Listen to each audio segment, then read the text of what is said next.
Hello guys, हम प्रतिशत के सवालों को हल कर रहे हैं। आज हम प्रतिशत का नया प्रकार शुरू करेंगे।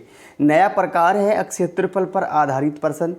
आज की वीडियो में सभी प्रश्न अक्षेत्रफल पर आधारित होंगे, जिन्हें हम बहुत ही आसान और सरल तरीके से हल करेंगे। और वीडियो के अंत में आपको कुछ सवाल दिए जाएंगे, जिनका उत्तर आपको कमेंट बॉक्स में लिखना है। तो अगर आप किसी भी परीक्षा की तैयारी कर रहे हैं तो वीडियो को पूरा ज़रूर देखिए। चलिए स्टार्ट करते हैं आज की वीडियो। पहला सवाल देखिए। सवाल है, एक वर्ग की भुजा 10% बढ़ जाती है, इसका क्षेत्रफल कितने प्रतिशत बढ़ेगा। बहुत ही आसान और सरल तरीके से इस सवाल को हल करेंगे, और जो सारे सवाल होंगे वो इसी के आधार पर हल होंगे। ध्यान से देखिए और समझिए। वर्ग की 4 भुजाएं होती हैं और चारों भुजाएं बराबर होती हैं। वर्ग कुछ इस तरह का होता है, मैं आपको बनाकर दिखाता हूँ। इस टाइप का वर्ग इस टाइप का होता है। वर्ग की चारों भुजाएं बराबर होती हैं और वर्ग का प्रत्येक कोण 90 डिग्री का होता है, और वर्ग के 2 विकर्ण होते हैं जो दोनों बराबर होते हैं। वर्ग के दोनों विकर्ण बराबर होते हैं। वर्ग के प्रत्येक कोण की माप 90 डिग्री होती है और वर्ग की प्रत्येक भुजा बराबर होती है। ये तो हुई वर्ग की विशेषताएं। अब यहाँ पर हम प्रतिशत पर आते हैं। वर्ग की जो भुजा है वो 10% बढ़ जाती है।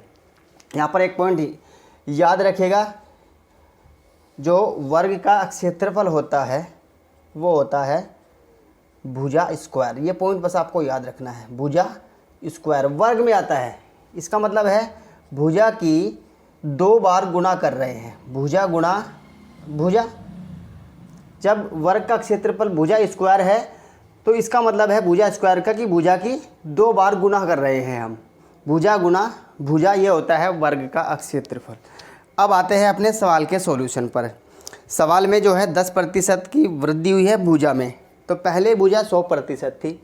वर्ग की भुजा पहले 100% थी। ये पॉइंट आपको याद रखना है। वर्ग की भुजा पहले 100% थी और क्षेत्रफल भी पहले 100% था। इतनी बात समझ में आई। वर्ग की भुजा 100% थी पहले और क्षेत्रफल भी पूरा 100% था, क्योंकि कोई भी संख्या होती है वो अपने में पूरी 100% होती है। अब आगे समझिए ध्यान से। अब वर्ग की प्रत्येक भुजा 10% बढ़ा दी जाती है। तो जब वर्ग की भुजा 10% बढ़ेगी, हो जाएगी 110%। अब क्षेत्रफल में क्या परिवर्तन हो जाएगा। जब भुजा 10% बढ़ेगी तो क्षेत्रफल भी बढ़ेगा। अब कितना बढ़ेगा वो देखिए। क्षेत्रफल बढ़ेगा बराबर। क्षेत्रफल की बढ़ोतरी निकालने के लिए क्या करेंगे। क्षेत्रफल है पहले 100%, तो 100 को लिख लेंगे, और बड़ा है जो भुजा बड़ी है 110% हो गई है बढ़ने के बाद में। अब जो वर्ग का क्षेत्रफल होता है वो होता है भुजा गुणा भुजा। 2 बार गुणा कर रहे हैं, तो अब हम क्या करेंगे, इस 110% की 2 बार गुणा कर लेंगे। तो गुणा 110 और प्रतिशत का चिन्ह हटाएंगे, बटा में 100 लिख देंगे। गुणा 110/100। 2 बार गुणा कर ली। अब इसको सरल कर दीजिए तो क्षेत्रफल जितना बढ़ेगा वो आ जाएगा। चलिए, अब इस 100 से ये 100 कट जाएगा एक बार, क्योंकि बटा में है। अब ऊपर वाली 2 जीरो से ये 2 जीरो कट जाएंगी, 100 भी कट गया पूरा। अब 11 की गुणा 11 में कर लेंगे। तो जब 11 की गुणा 11 में करेंगे तो होगा 121। अब क्षेत्रफल बढ़ गया है। जब भुजा 10% बढ़ी है तो क्षेत्रफल हो गया है 121%। इतनी बात समझ में आई। पहले वर्ग का क्षेत्रफल था 100%। अब जब भुजा बढ़ी है 10% तो हुआ है 121%। कितने प्रतिशत की बढ़ोतरी हुई, तो प्रतिशत वृद्धि हुई क्षेत्रफल में बराबर 121 में से 100 को माइनस कर देंगे, क्योंकि पहले 100 था अब 121 हो गया है, तो बढ़ोतरी आ जाएगी 21% की। 21% बढ़ गया है क्षेत्रफल। वर्ग का क्षेत्रफल 21% बढ़ चुका है यदि उसकी भुजा बढ़ी है 10%। तो इस तरह से सवालों को हल करना है। और जो आगे वाले हम सवाल हल करेंगे, देखिए यहाँ पर एक बात ध्यान से देखिए, ये जो 100 है और ये 100 है, ये दोनों आपस में कट रहे हैं, तो नीचे सिर्फ 100 बच रहा है यहाँ पे। तो आगे हम भुजा की गुणा करेंगे और बटा में 100 कर देंगे। समझ गए? ये 100 कट रहा है यहाँ पर, तो आगे हम इसको नहीं लिखेंगे क्योंकि ये कट जाता है। आगे हम क्या करेंगे, मान लीजिए आगे हम 110 गुणा 110 बटा 100 इस तरह से करेंगे बस। चलिए आगे बढ़ते हैं। नेक्स्ट सवाल देखिए, एक आयत की लंबाई एवं चौड़ाई क्रमशः 20 मीटर और 15 मीटर है। यदि लंबाई को 20% और चौड़ाई को 30% बढ़ा दिया जाए तो उसके क्षेत्रफल में कितने प्रतिशत की वृद्धि होगी।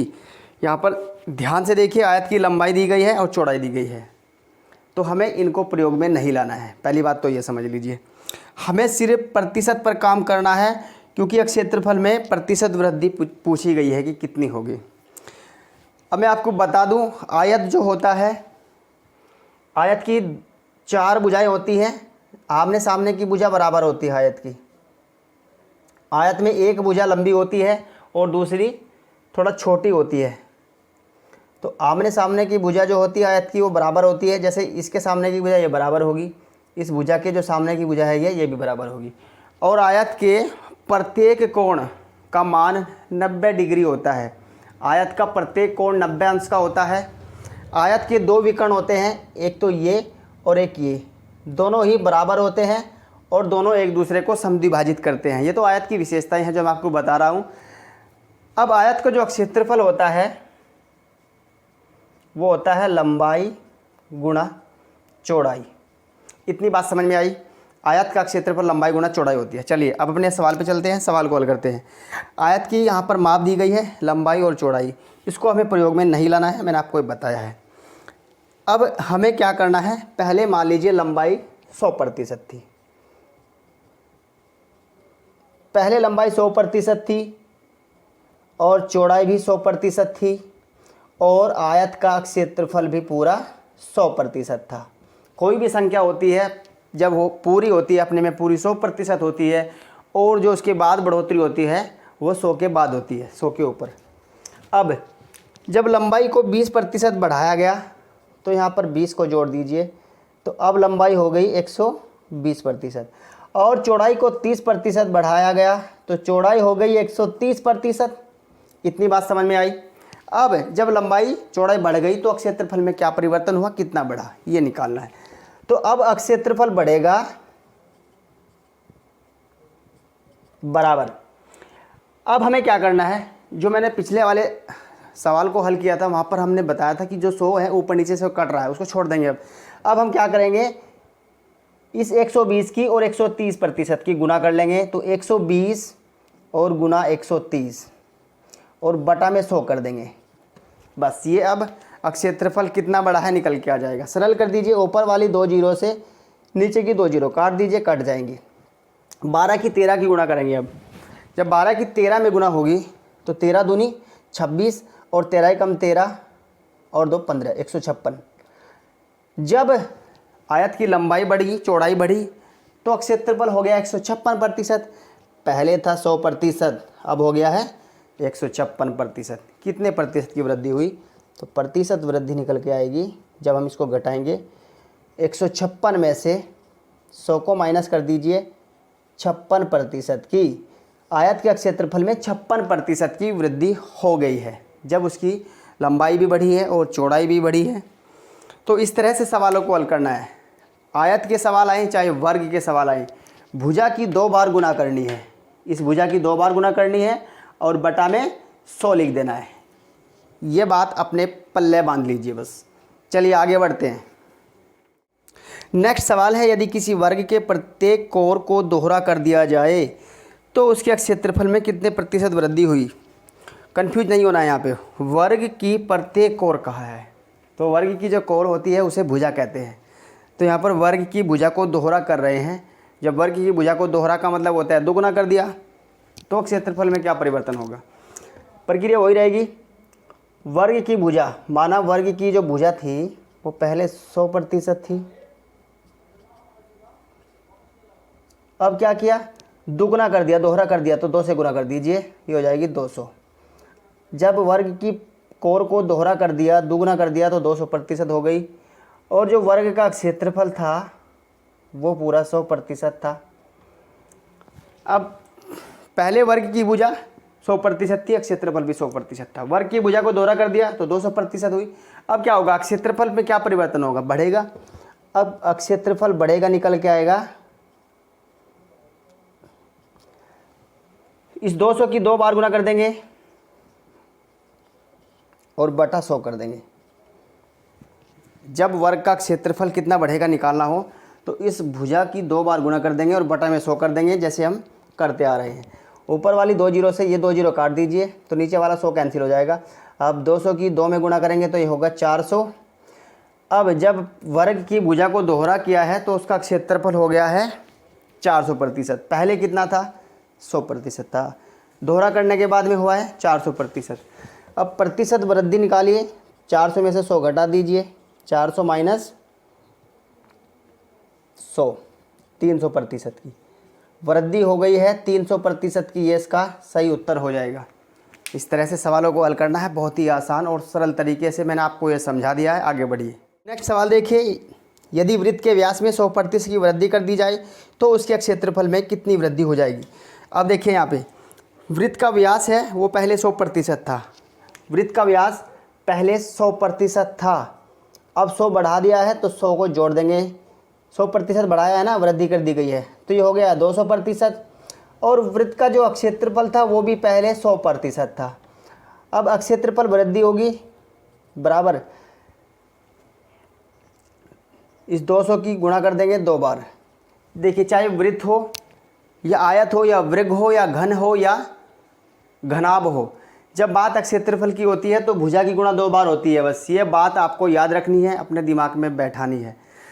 क्षेत्रफल की जब बात होगी तो भुजा की जो भुजा बढ़ाकर आएगी उसकी 2 बार गुना करनी है और बटा में 100 करना है।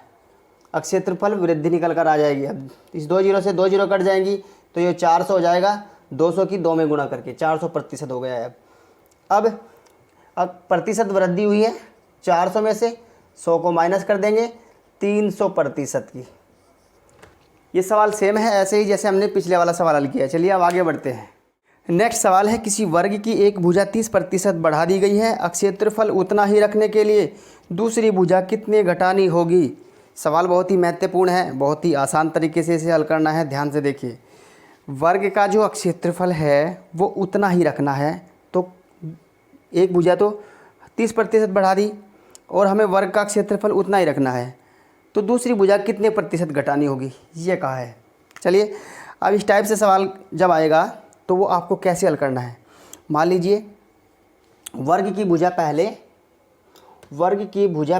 थी 100% और बढ़ गई है 30%, तो बढ़ाने के बाद में कितनी हो गई 130%। तो 100 के बटा में रख देंगे 130 और गुणा कर देंगे जितनी बड़ी है, कितनी बड़ी है 30%। तो जो संख्या बड़ी है उसको यहाँ पे गुणा में लिख देंगे 30 को, प्रतिशत नहीं लिखेंगे। अब यहाँ पे इसको सरल कर दीजिए, इस जीरो से ये जीरो काट दीजिए। अब संख्याएं नहीं कटेंगी, 13 से 3 नहीं कटेगा और ना ही 13 से 100 कटेगा। 100 की और 3 की गुणा कर देंगे 300 हो जाएगा और बटा में है 13 तो 13 हो जाएगा। अब इसको सरल कर लेंगे और या करके लिख देंगे। जब 300 को 13 से भाग करेंगे तो करिए भाग, 30 को 13 से भाग करेंगे, 13 दूनी 26। अब यहाँ पे बचेगा 26 चला गया, 4 बचा, 40 हो गया। 13 तिया 39, 23 सही 1/13 इसका राइट आंसर हो जाएगा। 23 सही 1/13 इज़ राइट आंसर है। इस तरह से सवाल को हल करना है, इस टाइप के सवाल को ऐसे हल करना है। चलिए अब आगे बढ़िए, आगे बढ़ते हैं। फिर नेक्स्ट सवाल है, यदि एक आयत की लंबाई में 12% और चौड़ाई में 10% की वृद्धि हो जाती है तो उसके क्षेत्रफल में कितने प्रतिशत की वृद्धि हो जाएगी। आयत की लंबाई पहले 100% थी, डायरेक्ट इसका मान हम फॉर्मूले में रखते हैं। क्षेत्रफल बढ़ेगा, पहले 100% थी लंबाई, 12% बढ़ी तो हो गई 112, 100 में 12 जोड़ देंगे गुना। पहले चौड़ाई 100% थी, 10% की वृद्धि हुई तो 100 में 10 जुड़ेगा 110, वृद्धि हुई है तो जुड़ जाएगा, बटा 100 कर दीजिए। अब ये हल हो जाएगा, यहाँ से जीरो से जीरो को काट दीजिए और 112 की और 11 की गुणा कर लीजिए। अब पहले तो चूँकि जो है 10 वो पूरा नहीं कटेगा, अब हम 11 की 112 में गुणा करेंगे, 11 दूनी 22 हासिल को 2 लगेगा, 11 कम 11 और 2 13, और 11 कम 11 और 1 12, और बटा में है 10। अब जितनी इधर ज़ीरो है उतने अंक छोड़कर दशमलव लगा दीजिए, तो ये हो जाएगा 123.2। 123.2% बढ़ गया है आयत का क्षेत्रफल जब उसकी लंबाई चौड़ाई बढ़ी है। पहले था 100%, तो प्रतिशत वृद्धि हुई है बराबर 123.2 में से -100 कर देंगे, तो यह आ जाएगा 23.2%। आयत का क्षेत्रफल 23.2% बढ़ा है। आगे बढ़िए। नेक्स्ट सवाल देखिए, एक वर्ग की लंबाई और चौड़ाई में क्रमशः 30% तथा 20% की वृद्धि की गई है। तदनुसार इस प्रकार बने आयत का क्षेत्रफल उस वर्ग के क्षेत्रफल में से कितना ज़्यादा हो जाएगा। सवाल सेम है, सवाल को बस घुमाकर पूछा गया है और कुछ नहीं, कंफ्यूज नहीं होना है, ध्यान से समझना है सवाल की भाषा को। चलिए सवाल को हल करेंगे। वर्ग की लंबाई पहले 100% थी, वर्ग की लंबाई को मैं L से लिखता हूँ, पहले 100% थी, अब 30% बढ़ा दी तो हो गई 130%, और चौड़ाई B से लिखूँगा। चौड़ाई थी पहले 100%, अब चौड़ाई बढ़ा दी है 20%, तो हो गई है 120, और पहले जो क्षेत्रफल था वो 100% था। अब जब लंबाई चौड़ाई बढ़ी है तो क्षेत्रफल में क्या हुआ है, बढ़ गया है क्षेत्रफल भी। अब क्षेत्रफल बढ़ेगा बराबर 130 और 120 को गुणा कर देंगे, 120 गुणा 130 और बटा 100 कर देंगे। ऊपर वाली 2 जीरो से नीचे वाली 2 जीरो कट जाएंगी, और अब क्या होगा, 12 की और 13 की गुणा कर देंगे तो 156 आएगा। अब पहले तो 100% था क्षेत्रफल, अब 156% हो गया है, तो प्रतिशत वृद्धि हुई है। 156 में से 100 को माइनस कर दीजिए, 56% की। ये सवाल हमने पहले भी हल किया है इस तरह से, बस क्या है ये सवाल जो है घुमाकर पूछा है। चलिए अब आगे बढ़ते हैं। नेक्स्ट सवाल देखिए, यदि एक वृत्त की परिधि को 50% कम कर दिया जाए तो उसके क्षेत्रफल में कमी हो जाएगी। जब वृत्त की परिधि 50% कम कर दी गई तो उसके क्षेत्रफल में कितनी कमी होगी, ये पूछा है। देखिए सवाल चाहे वर्ग का आए, चाहे वृत्त का आए, चाहे आयत का आए, चाहे घन का आए या घनाभ का आए, किसी भी प्रकार से सवाल आए और वो क्षेत्रफल से यदि संबंधित है तो भुजा की 2 बार ही गुणा करनी है, बस और कुछ नहीं है, ये आपको याद रखना है। चलिए अब इस सवाल को हल करते हैं। वृत्त की परिधि पहले 100% थी, अब क्या हुआ है 50% घट गई है, तो 50 को माइनस कर देंगे, अब 50% रह गई है। अब इसको हल कर दीजिए। अब बढ़ोतरी होगी तो 50 की और 50 की गुणा कर देंगे और बटा 100 कर देंगे। ऊपर वाली 2 जीरो से नीचे वाली 2 जीरो कट जाएंगी, 5 की गुणा 5 में करेंगे 25। अब देखिए पहले जो था क्षेत्रफल वो पूरा अपने में 100% था, अब जब परिधि घट गई है तो क्षेत्रफल रह गया है 25%, तो प्रतिशत कमी हुई है। 100 में से 25 को माइनस कर देंगे, 75% की। इस तरह से सवालों को हल करना है, बहुत ही आसान और सरल तरीके से। यहाँ पर आंसर हो जाएगा 75%। आपसे चाहे सवाल आयत का आए या वर्ग का, घन का या घनाभ का या वृत्त का, किसी भी यूनिट से सवाल आए तो आपको इसी तरह से हल करना है। भुजा की 2 बार गुणा कर लेनी है और बटा में 100 कर लेना है बढ़ाने के बाद में। नेक्स्ट सवाल देखिए, सवाल है यदि एक घन का प्रत्येक सिरा 50% बड़ा कर दिया जाए तो उसकी सतह का क्षेत्रफल कितने प्रतिशत बढ़ जाएगा। अब ये सवाल आपको हल करना है और इसका उत्तर कमेंट बॉक्स में लिखना है। सवाल ऐसे ही हल होगा जैसे हमने सभी सवाल हल किए हैं। तो दोस्तों आज के सवाल आपको कैसे लगे और उनका सॉल्यूशन कैसा था, कमेंट बॉक्स में ज़रूर लिखकर बताइए। Thanks for watching.